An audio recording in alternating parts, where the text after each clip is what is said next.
Բարի գալուսի Վիլնետ, տեսակապով զրուցելու եմ Դավիթ Պետրոսյանի հետ, որն այս պահին գտնվում է ԱՄՆ-ում, Տեխասում, ավելի կոնկրետ եւ հանդիսանում է Բուշի կառավարման եւ հանրային ծառայության դպրոցի անվտանգության գծով հետազոտող։ Ողջույն Դավիթ, շնորհակալ եմ հրավերը ընդունելու համար։ Ողջույն Աշոտ ջան, ես եմ շնորհակալ։ Իսկապես շնորհակալ եմ, որովհետև չնայած ժամանակային այս տարբերությանը, ձեզ մոտ եթե չեմ սխալվում, այս պահին գիշերվա ժամը 1-ն է կամ 2-ն է, համաձայնեցիք բավական օպերատիվ զրուցել, իսկ թեման շատ կարևոր է, որի մասին պետք է խոսենք ձեզ հետ, դա ժամկետային զինծառայության ժամկետի կրճատման մասին կառավարության նախաձեռնությունն է։ Այստեղ նաև բացի թեմայից կա նաև հանրային կոմունիկացիայի հետ կապված հարց, որովհետև մինչ այս շաբաթներ առաջ, երբ մենք լսեցինք, որ կառավարությունը նման նախաձեռնությամբ է հանդես գալիս, ասացին, որ խնդիր դրվել է հանրային քննարկման, այսինքն որպես առաջարկ գաղափար դրվել է հանրային քննարկման եւ մինչև մյուս տարվա ամառ որոշում կկայացվի դրա վերաբերյալ։ Հիմա կարծես կառավարությունը մի փոքր աճապարում է, մի փոքր շտապում է եւ վարչապետ Փաշինյանը 1 կամ 2 օր առաջ հայտարարեց, որ հունվարի 1-ից արդեն որոշումը կկայացվի, օրենսդրական նախաձեռնությունը կընդունվի ազգային ժողովում եւ մենք կունենանք արդեն 1.5 տարվա ժամանակ ժամկետային ծառայության համար։ Դավիթ, նախ հանրային այդ կապի եւ կոմունիկացիայի տեսանկյունից ռազմավարական այդ մասով, հա, ռազմավարական կոմունիկացիայի տեսանկյունից ինչով է պայմանավորված այս շտապողականությունը, սկզբից հայտարարել, որ դեռ բավական ժամանակ կա, մարդիկ պետք է քննարկեն, հասկանանք, համակողմանի արժի գնալ այդ քայլին թե չարժի, հիմա խոսում է նրա մասին, որ պետք է գնալ հունվարի 1-ից այս քայլին։ Սա ռազմավարական հաշվարկի հետևանք է, թե նախընտրական տրամաբանություն կա սրա մեջ։ Աշոտ ջան, շնորհակալ եմ եւս մեկ անգամ հրավերի համար ու այս կարևոր հարցադրման, այո, մենք իմ կարծիքով խնդիր ունենք հանրային հաղորդակցության հետ, իրականում բոլոր որոշումների օրենքների մասով մենք դա պետք է ունենանք, հատկապես եթե համարում ենք, որ ժողովրդավարությունը Հայաստան կանում է, զարգանում է։ Հիմա այս առումով, այո, սկզբում ասվեց, որ ամառը պետք է լիներ այս որոշումը, որին պետք է նախորդեին հանրային քննարկումները, բայց վարչապետի այդ տեսանյութը դիտով ես հասկացա, որ ինքը անձամբ խոսել է նախարարի հետ ու որոշել են այդպես ծնել, այսինքն հաղորդակցություն տեղի ունեցել վարչապետի նախարարի մակարդակով 2 մարդ խոսել են ու այդ որոշումը կայացվել է։ Այլ տեղեկատվություն մենք չունենք։ Այսինքն երբ որ մենք տեղեկատվություն չունենք, սա արդեն ամենամեծ խնդիրն է։ Առաջանում են հարցեր ու այո, մենք ունենք լեգիտիմ հիմք մտածելու, որ սա արվում է նախընտրական տրամաբանության շրջանակում։ Եթե իշխանությունները չեն ցանկանում, որ մենք այդպես մտածենք, իրենք պետք է տրամադրեն հավելյալ տեղեկատվություն։ Եթե չեն տրամադրում, ապա գիտես Աշոտ ջան, ինչ կա խնդիրը։ Օրինակ, եթե օպերատիվ իրավիճակում կամ չգիտեմ, ստրատեգիական, օպերատիվ, տակտիկական ինչ-որ արագ բան փոխվեր, բայց ես չեմ պատկերացնում ինչ, որտեղ այդպես բան չեմ պատկերացնում, ուղղակի տեսականուն հնարավոր է, բայց պրակտիկ ոչ մի բան մտքով չի անցնում։ Իրանք մեզ ստիպում են, որ մենք մտածենք, որ սա նախընտրական շրջանակում է։ Իսկ կնես Աշոտ ջան, մի բան ավելացնեմ, որ հանրային հաղորդակցության մասում իրականում մենք ռազմական էքսպերտների առումով առաջընթաց ունենք։ 44 օրյա պատերազմից հետո Հայաստանում իրողությունների մեջ ձևավորվել է համայնք, կան տարբեր ռազմական հկներ, կան այժմ անվտանգային ռազմական կառույցներ, հետազոտական, կան անհատ փորձագետ։ Այսինքն մենք ոչ մի ռեսուրս ունենք, որ պետությունը կարող է օգտագործել, այնպես չէ, որ չունենք ռեսուրս։ Եվ հարց է օգտագործվել է թե չի օգտագործվել, որովհետև դրա մասին էլ չունենք տեղեկատվություն։ Տա Աստված, որ իսկապես օգտագործված լինի եւ իսկապես հաշվարկված որոշում լինի։ Այնուամենայնիվ պետությունը ասում է հետեւյալը. մենք ունենք հաստատված խաղաղություն, արդեն Ադրբեջանի հետ գնում ենք խաղաղության այս գործընթացի ինստիտուցիոնալացման ճանապարհով, մնացել է ստորագրել խաղաղությամբ նախաստորագրված պայմանագիրը, բայց այնուամենայնիվ հայտարարվել է երկու կողմից, որ կա խաղաղություն։ Դրա համար սա հնարավորություն է տալիս պետությանը գնալ նմանատիպ կարևոր եւ հանրային ընկալումների տեսանկյունից, անվտանգության տեսանկյունից բավականին սենսիտիվ, այսինքն զգայուն քայլի։ Մի կողմից ինքը մարդկանց համար հետաքրքիր է թվում եւ գրավիչ է ականջներին, որ ժամկետային զինծառայության ժամանակը կրճատվելու է, բայց մյուս կողմից հարցեր են առաջանում։ Եթե մենք հիմա այսպես ռեզերվիստների հավաքներ են կանում, հա, Հայաստանում եւ այդ մարդկանց փաստացի եւ հիմնականում որոշ ժամանակ հետո տանում են սահման պահելու, այսինքն սահմանը պահելու խնդիր կա, դրա մասին տարբեր փորձագետներ են խոսում։ Ապա ինչ հաշվարկների հիման վրա է կրճատվում ժամկետը, որովհետեւ ժամկետի կրճատումը կանոնավոր բանակի թվի կրճատման է հանգեցնելու վերջի վերջո, ինչ որ չափով։ Դուք ունեք այդ հաշվարկները, այսինքն դուք լսել եք, տեսել եք ինչ որ այտենց ինչ ռազմավարական հաշվարկների հիման վրա է այս որոշումը կայացվել։ Ասոջան, իմ կարգով քո հարցին, որ համապարփակ պատասխանեմ, երկու մասի ես կբաժանեմ։ Առաջին նախ քաղաքական համատեքստը։ Մենք ունենք խաղաղության պայմանագրի draft-ի ստորագրում, ոչ թե վերջնական պայմանագրի։ Սա մեկ, Ադրբեջանի պահանջը սանության փոխելու դեռ արդիական է։ Այնպես չէ, որ Ադրբեջանը հրաժարվել է։ Այսինքն մենք չունենք վերջնական խաղաղություն։ Մենք ունենք պոտենցիալ ունենալու վերջնական խաղաղություն, բայց մենք այս բանին չունենք։ Հիմա պետությունը կամ անվտանգային էքսպերտները ինչով են տարբերվում քաղաքացիներից, որ պետք է տրամադրվեն վատագույն սցենարի համար միշտ։ Իսկն չի կարելի թողել շքեղությունը տրամադրվելու վատագույն մի մակարդակ ցածր սցենարի համար։ Այսինքն ցանկանում եմ, որ խաղաղությունը վերջնական չէ, մենք չգիտենք ինչ կարող է լինել 1 տարուց։ Հիմա ես չեմ ուզում մենք ոնց որ խորանանք բուն հետ խաղաղության պայմանագրի կոնտեքստի մեջ, որտեղ այնտեղ լիքը շատ հարցեր կան, էլի։ Բայց սա ուզում ասեմ, որ խաղաղությունը ավարտական գործընթաց դեռ չի, այն դեռ չի հաստատվել, ու եթե նույնիսկ մենք խաղաղության պայմանագրի վերջնական ստորագրենք, դա դեռ չի նշանակում, որ մենք ապահովագրված ենք նոր ռիսկերից։ Տեսական գրականությունը, պատմական փորձը մեզ ասում է, որ պատերազմի հավանականությունը նվազում է այն ժամանակ, երբ որ այն կողմը, որ ցանկանում է հարձակվել, այն գինը, որ ինքը պետք է վճարի, ռազմական առումով, քաղաքական գնից ցածր է լինում։ Եթե Ադրբեջանը ինչ-որ մի պահի հասկանա, որ քաղաքական ավելի մեծ բանի կարող է հասնել, քան ռազմական գինը, որ պետք է վճարի, կարող է դա լինել։ Այս դրա համար ուժերի բալանսն է միակ երաշխավորը խաղաղության։ Սա ընդհանուր, որ մեզ լսողները մարդիկ ընդհանուր խաղաղության համատեքստ։ Հիմա ռազմական գործին հասնի։ Ուրեմն մենք խրամատային բանակ ունենք։ Սա ինչ է ինձ ներկայացնում, որ ամեն դաշտ, ամեն գումարտակ, ամեն դաշտ, ամեն դասակ, ամեն ջոկ պահպանում է որոշակի մետր տարածություն։ Ու դրա համար կա սահմանված կոնկրետ մետրեր։ Դա այնպես չէ, որ մենք ենք որոշում ինչքան լինի։ Ռազմական գիտությունը սահմանում է ջոկը ինչքան կարող է պահել, դասակը ինչքան, ու դրա ստանում են զենք, տեխնիկա եւ օրինակ չեն կարա։ Օրինակ եթե մենք մեր ամբողջ ջոկը օրինակ ակայով է զինված, դա դեռ չի նշանակում, որ դիրքը կառավարված, որտեղ մենք պետքա PK-ել ունենանք, կնեք, որ այս բանով եմ ասում, բայց այս լեզուներն օգտագործում գրանտամետ պիտի ունենանք։ Ուզում ասեմ կառավարվածությունից ունդե լիքը էլի հարցեր։ Հիմա եթե չի ասվում ինչպես պետք է համալրվի, մենք կոնկրետ քչացնում ենք, այսինքն սահմանի պաշտպանությունը քչացնում ենք, այստեղ երկու ռիսկ կա առաջանում։ Կամ չպահվող դիրքերը պետք է շատանան, որը մենք հիմա էլ ունենք չպահվող դիրքեր։ Մենք այդ խնդիրը Ղարաբաղում էլ ունենք, օրինակ երբ որ մենք post ենք պահում, 2 post չէր պահվում, 7-ը չէր, այդ խնդրեմ էր։ Դա համար մենք հաճախ նույնիսկ ասենք ցերեկը post-ը պահում, գիշերը ամբողջ post-ը պահում ենք, ցերեկը թեթևացնում ենք մի հոգի դիտարկետում, գնում ենք այն խրամատը փորում ենք կողքի բանի դիրքի, որտեղ այդ դիվերսիայի բուն է կոպիտ ասած, դա շատ վտանգավոր է։ Հիմա կամ չպահվող դիրքերն են շատանում, կամ էլ եղած անձնակազմի վրա Աշոժյան ծանրաբեռնվածությունը շատանում է։ Այսինքն եթե նույն դասակը պահում էր 50-ից 100 մետր, հիմա պետք է ավելի շատ պահի։ Սա մի խնդիր է։ Բայց գիտես իմ կարծիքով որն է ավելի կարևոր։ Եթե նույնիսկ մենք ենթադրում ենք, օրինակ եթե իշխանությունները մտածում են, որ մենք խաղաղության ենք հասել ու բանակի հետ կապված կարող են գնալ թեթևացումների, բայց ինչի օրինակ 6 ամսով կրճատել։ Միգուցե պետքա դիտարկել ընդհանրապես այլ համակարգի կամաց անցնել։ Մենք պետքա եթե մենք մնում ենք ժամկետային նույն տրամաբանության մեջ, այդտեղ ռեֆորմ չկա։ Այսինքն եթե շարունակում ենք մնալ խրամատ պահող զինվորի տրամաբանության մեջ, խրամատի պահակի, այսպես ասած,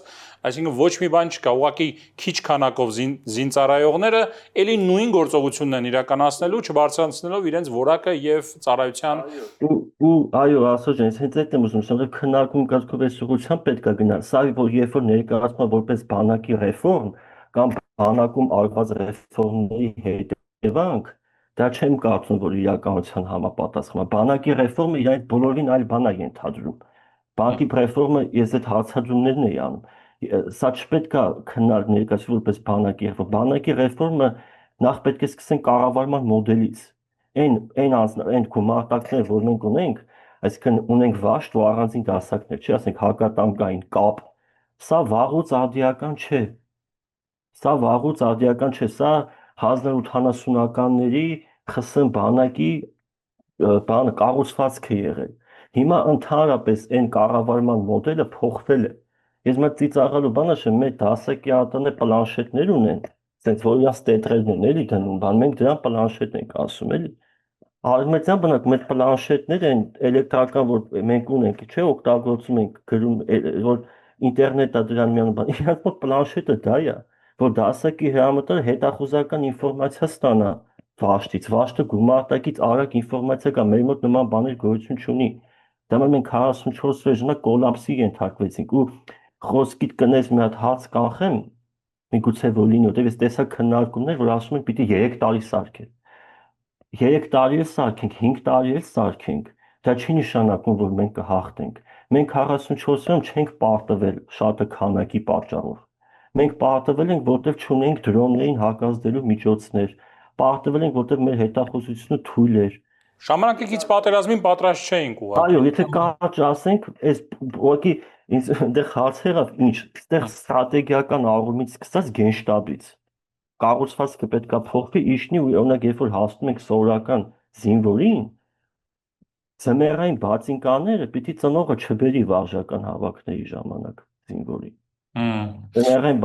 Իդեպ զուտ տեղեկատվության համար գուցե շատերը Դավիթին չճանաչելով ասեն, օրինակ ինքը ինչ կապ ունի այս ամեն ինչի հետ, ինչու է խոսում բանակի այսպես դետալային, ավելի դետալային մակարդակում խնդիրների մասին։ Դավիթ համ ծառայել է բանակում, համ մասնակցել է երկու պատերազմի, կարելի է ասել, 44 օրյային եւ Ջերմուկի դիրքերում Ջերմուկում 2022 թվականի ռազմական գործողություններին, դրան զուգահեռ նաեւ հետազոտող է ոլորտի, դրա համար փորձում ենք իր հետ գնալ նաեւ դետալները եւ մանրամասները դրա մասին զրուցենք, այսինքն խոսում է բանից, որին տեղյակ է, որին մասնակցել է, որը տեսել է իր աչքերով։ Շատ լավ, Դավիթ, այնուամենայնիվ, եթե կրճատվում է բանակի թվակազմը ժամկետի կրճատման արդյունքում, հա, դա արդյոք նշանակում է, որ այնուամենայնիվ այն խնդիրը կա դիրքեր պահելու, խնդիրը կա այդ մեծ սահմանը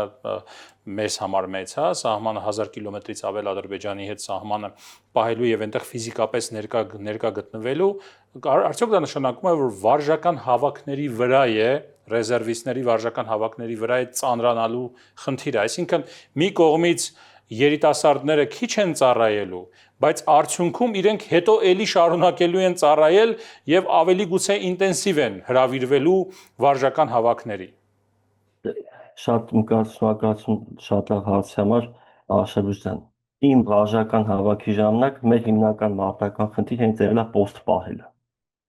որտեղ մենք գնացինք փոխելու տղեկի պայմանագրային, ովքեր այդ պոստերից սահմանված ժամկետից երկար էին մնացել։ Իսկ 2800 մետրի վրա սահմանված ժամկետից երկար մնալը դա նշանակում է զրկված լինել ամենասովորական կենցաղային բաներից։ Օրինակ այսպես բերեմ, որ այդ պայմաններում նույնիսկ բնական կարիքներ հոգալը խնդիր է։ Դե այնպեսի ցուրտ է, որ զինվորը խնդիր է ունեմ։ Ես չեմ խոսում դիտարկման մասին, ֆիզիկականի մասին, եթե հանկարծ խնդիր լինի, դիվերսիա եղավ, փափուշները ոնց է համալրվում, կապի մասին չեմ խոսում, որ կապի միջոցները հաճախ մարդիկ ստեղծագործում են մեր բանակում, որտեղ չի աշխատում։ Հիմա, այո, վարժական հավաքների դեպքում, եթե մենք ժամկետային ծառայություն նվազեցնում ենք, վարժական հավաքների տրամաբանությունը պետք է դրվի լուրջ քննարկման։ Եթե վարժական հավաքները տեղի են ունենում նրա համար, որտեղ մենք պոստպայելու խնդիր ունեինք, իսկ այդ խնդիրը եղել է, դեռ մեծ մասը վարժական հավաք իմ ճանաչած մարդկանց ով գնացել է post են բայել։ Եթե խոսակցություն նրան է գնում, որ ոչ ընկերներ եւ եղբայրներ քուրել վարժական հավաքներ post բայելու համար չի, այլ ուսումնական նշանակություն։ Ուղղակի ուզում ենք, որ մարդիկ մեկ-մեկ Վարժվելու իսկապես է։ մեկ-մեկ կրակեն, ոնց որ չընկնեն բանից ռազմաց, օքեյ, բայց այս դեպքում մեկի քննարկենք, պետք է 25 օր։ Մեր մոտ Աշոժան մարդիկ կան, ով իմ կողքի պարկող իմ լավ ընկերը 40-ից 45 տարեկան տան միակ աշխատող մարդն էր ինքը։ Ու իր աշխատանքն գործարքային էր, ինքը ինչ-որ միտեղ աշխատավարձով չէր աշխատում։ Այդ 25 օրը իր ընտանիքը, իր երեխան, մայրիկը, ես դաժե դեպքեր ասեմ, որոնտեղ հարցեր եղել գումարով իրար օգնել ենք, ասենք, այս մեկը գումար տվել ուղարկել, ասենք, տնից քին ուղարկի միշտեմ քեզ կտամ, բան, այնտեղ դե միջավայրը շատ լավն է, այդ ուզում ապայման շեշտեմ։ Հիմա մյուս բանը Աշոժան այդ բանի հետ կապված վարժական հավաքն է, հա, շատ մի հատ նրբություն կա, որ չի քննարկվում, էլի։ Post փոխելը շուտ-շուտ անձնակազմի, այդ այդքան էլ լավ բան չի, որտեղ երբ որ դու նոր post ես գնում, դու այդ post-ին պետք է հարմարվես։ Դա համար հաճախ մարդիկ գնում են այն post-ը, որը իրանք պահել են, երբ որ դու հա նույն տարբեր անձնակազմի տանես նույն post, տարբեր ռիսկեր շատանում են։ Այսինքն ստեղ այդ խնդիրներ կա, որտեղ այդ վարժական հավաքի նաև նպատակը դա, որ եթե ունեք ռազմական բախում բան լինի, այդ զորքը նույնպես պետք է հավաքվի գնա, այսինքն այդտեղ ծանոթանալու բանի խնդիր կա, դա շատ լավ է։ Ուզում ասեմ, բայց post-ը մարդիկ պետք է սովորեն պահելու այն post-ը, որ իրենք գիտեն, որտեղ post-ը տարբեր են, հատկապես լանդշաֆտը մենք, ասենք Գեղարքունիքը բան լեռնային ինքը ուրիշ, այնտեղ մոլորվելը շատ հեշտ է։ Ղարաբաղի օրինակ Աղդամի մեր post-երը կամ Մարտունի երկուսի post-երը, բարդ post-եր չէին։ Հարթավայր ու իրա մի քանի ճանապարհը ուզի երկորի չի կարա կորի կոպիտ ասած։ Իսկ այս հատվածներում այդքան էլ հեշտ չէ, էլի, ասենց տեղանքին ծանոթ լինելու խնդիր ունենք մենք։ Հասկանալի է։ Մյուս կողմից մենք տեսնում ենք մի իրավիճակ, որ օրինակ Եվրոպայում, որը աշխարհի այսպես ապահով տարածքներից մեկն էր համարում եւ կոնտինենտներից, գնում է հակառակ գործընթացը։ Ուկրաինական պատերազմով պայմանավորված արդեն խոսում են ժամկետային զինծառայության, տեղ-տեղ ժամկետային զինծառայության մոդելի վերածնման մասին։ Պաշտպանական ծախսերն են ավելացնում այդ երկրներում։ Բաց հայտարարում են, որ պատրաստվում են պատերազմի եւ այլ եւ այլ։ Բայց հակառակն է մեր տարածաշրջանում, որը կարծես իր անվտանգության մարտահրավերների տեսանկյունից ոչինչով չի զիջում Եվրոպայի մարտահրավերներին։ Հայտարարությունները, որ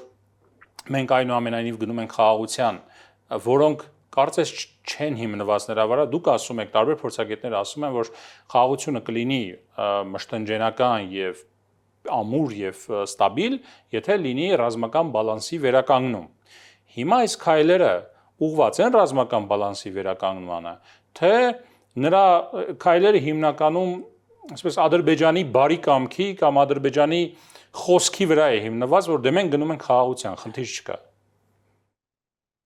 Համաձայն ասում այո, համաշխարհային կոնտեքստում, որ դիտարկում ենք, հատկապես մեծ բալթյան երկրներ, Լատվիան, Լիտվան, Էստոնիան, զամկետային զինծառայության վերականգնման նախադեպ կա, օրինակ, բայց վարժական հավաքների մասով ասեմ, որ օրինակ շաբաթ կիրակի են իրանք այդ կրակայինները կազմակերպում։ Ուզուտ օրինակով բերեմ, որ շաբաթ կիրակի կարող ավելի շատ փամփուշտ իրանք այնտեղ կրակեն, քան օրինակ մենք 7-10 օր մեր վարժական հավաքում։ Ես այս խնդրի մեր մոտ բարձրացնեցի, ես Ժողովուրդ ջան, համ մեզ եք տանջում, համ ձեզ եք տանջում, սալյարկի վրա, բենզինի վրա ավելի շատ ենք ծախսում, քալի հասնում ենք, այս ուտելիքը, որ եկել է այս լանչերի բոքսերով, ուտելիքները շատ համեղ, շատ լավ։ Սրանց վրա ավելի շատ ենք ծախսել, քան երկու փամփուշտ, որ կրակում է, այս իմ զինվորը կոպիտ ասած, ինքը որ չի կրակել, բան չի փոխում իր մոտ, հələ հակառակ ավելի շատ հարցեր առաջան։ Սոտ ուզում ասեմ, որ այստեղ ժամանակի արդյունավետության հարց է։ Հիմա մեր հետ կապված ռազմական բալանսը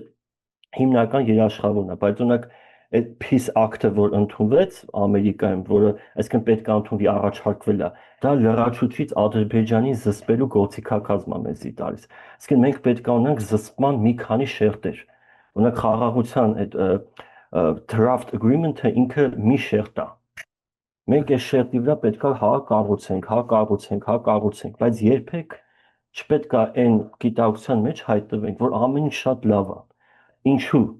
Որովհետև այս պայմանագիրը շատ կնքվել է իմ կարծիքով Դոնալդ Տրամպի անձնական շահագրգռվածության հիման վրա,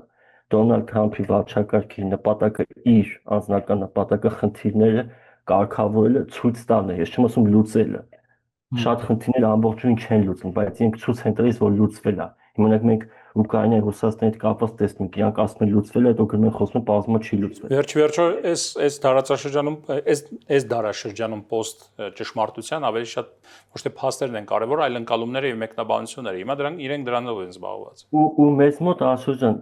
այնպես ստացվեց, որ երեք կողմերին պետք էր։ Մեր իշխանություններին օդու ջրի պես պետք է ռազմական էսկալացիա, որ չլինի, հատկապես որ ընտրություններ կան առաջին, բայց եթե նույնիսկ ընտրություններ չլինի, մենք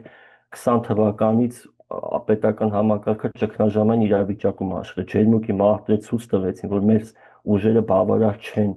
ադրբեջանական հարձակումը զսպելու համար ու կամ Ռուսաստանի դաշնակցային պարտավորությունը չիրականացնել, բայց մեկտեղ մենք հնարավորություն չունենք։ Այսինքն մեր իշխանությունը օդուջրի պես պետք է Ադրբեջանին այս պահին պետք էր հանդիպել Դոնալդ Թրամփի հետ, այսինքն Ալիևին պետք էր հանդիպել Դոնալդ Թրամփի հետ, ինչ որ մի ձև իր հասարակությունը համոզում որ զանգեզուրի միջանց կգա, ինքը երկար չէր կարել շարունակել, ասել չէ։ Գինը Ամերիկան իրան գնով վախեցրեց։ Բայդենի ու Թրամփի վարչակարգի տարբերությունը քիչ դեմ է, որ Թրամփը ստիպեց վարչակարգ, ասեցին հետևանքներ կլինի, բայց նաև թեղարկեցին սանկցիան, զենք վաճառեցին Ադրբեջան։ Հիմա այս երեքինը համընկավ, բայց Դոնալդ Թրամփի օրինակ վարչակարգ Ամերիկան ունի ինստիտուցիոնալ հիշողություն, այսինքն օրինակ մենք Բլինկենի Բայդենից վարչակազմից ստորագրեցինք ռազմական համագործակցություն, Ռազմավարական համագործակցության խարտիա նաև։ Ռազմավարական շատերը մտածում են Թրամփի վարչակարգը Չեխիական, չշարունակվեց, բայց սա չի նշանակում, որ մենք երաշխավորված ենք նաև մյուս դեպքում, քանի որ էլի եմ ասում, Ադրբեջանի սահմանության փոփոխության պահանջի խնդիրը կա, մենք ունենք ռազմագերիներ, մենք ունենք Ադրբեջանի կողմից օկուպացված տարածքներ։ Ու ջերմուկում շատ լուրջ իրանք դիրքի վրա են։ Իրանք հատուկ այդ բարձունքը վերցրել են, այսինքն միշտ չէ որ շահերի այս համընկնումը որ տեղի ունեցավ օգոստոսի 8-ին եւ Թրամփի այսպես ակտիվ մասնակցությամբ այդ շահերի համընկնումը միշտ կմնա։ Դրա համար պետք են ավելի ամուր հիմքեր ռազմական բալանսի տեսքով նաեւ խաղաղության ամրապնդման համար։ Հա, ես կարճ ասած դա նկատել ու հաշվի առնելով նաեւ մեր այսպես ասած խոցելիությունը, տարածքային խոցելիությունը բնակ չէ, մենք շատ խոցելի ենք։ Մենք յուրաքանչյուր փոփոխություն մեր վրա շատ ծանր է անդրադառնում։ Օրինակ Լեռնային Ղարաբաղի պատերազմը 20 թվականին որ սկսեց կամ ապրիլյանը 14-ին կամ 14-ի հուլիսի լարվածությունը Ղարաբաղում։ Դրանք բոլորը աշխարհական համատեքստում process-ների հետ կապված են։ Միտեղ կարող է մի բան արագ փոխվի, դա մեր արագ է ասում։ Մենք մեծ դիմադրողականություն չունենք, դա մենք չունենք շքեղություն ամենավատ սցենարին չպատրաստվելու, էլի ես հիմնական մտահոգություն ստեղում կնես ասում մի բան էլ ասեմ, ռազմական քաղաքագիտական գրականության մեջ շատ փաստ է, որ խաղաղության մոտիկանալուց առաջ խաղաղության պոտենցիալը երբ որ տեսանելի է, դա իշխանությունները չպետք է տրվեն արագ գայթակղությանը ռազմական ծախսեր նվազեցնելու, սոցիալական ծրագրերը մեծացնելու համար։ Բոլոր իշխանություններն կարող են տրվել, դա միայն հայկական իշխանությունների մասին չի։ Բոլոր իշխանությունները ցանկանում են մնալ իշխանության, ցանկանում են ժողովրդի իրենց սիրի, ի ծրագրեր անեն, գումար ծախսեն, հիմա մեր դեպքում դա մանկապարտեզ թե ֆեստիվալ կլինի, Ամերիկայում կարող է բժշկական ապահովությունը, Ռուսաստանում չգիտեմ, ռուսական ժողովրդին ավելի ինչ որ հաճելի մի բան։ Մեր մոտ մենք էս էլ մեր մոտ տեղի ունեցավ, բայց Ադրբեջանի ռազմական բյուջեն շարունակում է մեզանից շատ բարձր լինել։ Ու ընկալածքով իշխանությունները իրանք մեզ մեղադրում են գաղտնի տեղեկատվության չտիրապետում, այդտեղ շատ բաներ գաղտնի չի։ Պետք չի այդ ալիբի սարքել, պետք է մարդկանց հետ հաղորդակցել, որտեվ ինչ ստրեսով իշխանությունն է անցել այս ամբողջ ընթացքում ու այս վարչապետի լայվերը ուրախ այդ չգիտեմ ինչպես է սրան անվանում այդ պրոցեսները, սրտիկները, հա, ՔՊ-ի այդ ուրախ բաները, դրանք իրանք ցույց են տալի, որ ստրեսը իրանց մոտ անցել է, այդ լավ է, որ իրանք ստրես անցել է, բայց ժողովրդի մոտ ժողովրդան ստրեսը լրիվ չի անցել։ Մարդիկան պետք է ժողովրդին այդ ռեաբիլիտացիան մենակ իրանց չի վերաբերվում, էլի, պետք է հանրային հաղորդակցություն անել մարդկանց հետ։ Շնորհակալ եմ Դավիթ միանալու համար, շնորհակալ եմ։ Ես եմ շնորհակալ Աշոտ, չնայած ուշ ժամին, ես տեղեկացնեմ, որ իմ զրուցակիցը տեսակապի միջոցով Դավիթ Պետրոսյանն էր, որի հետ խոսեցինք ժամկետային զինծառայության ժամկետի կրճատման, դրա հետևանքների եւ նաեւ բանակի ռեֆորմների մասին։ Շնորհակալություն, մինչ նոր հանդիպում։